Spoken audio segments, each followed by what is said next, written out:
Quantum superposition is one of the most mind-bending concepts in physics, describing how particles can exist in multiple states simultaneously until they're measured.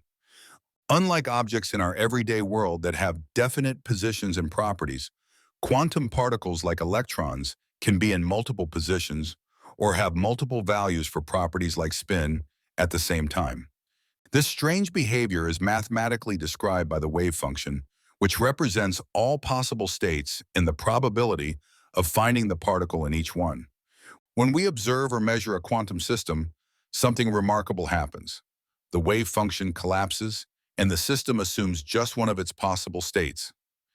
In 1930, physicist Erwin Schrödinger proposed his famous cat thought experiment to highlight the absurdity of applying quantum principles to everyday objects.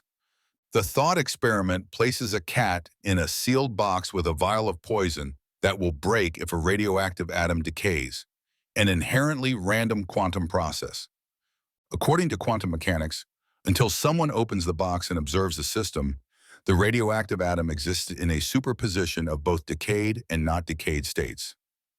This leads to the paradoxical conclusion that before observation, the cat would be both alive and dead simultaneously, existing in a superposition of states.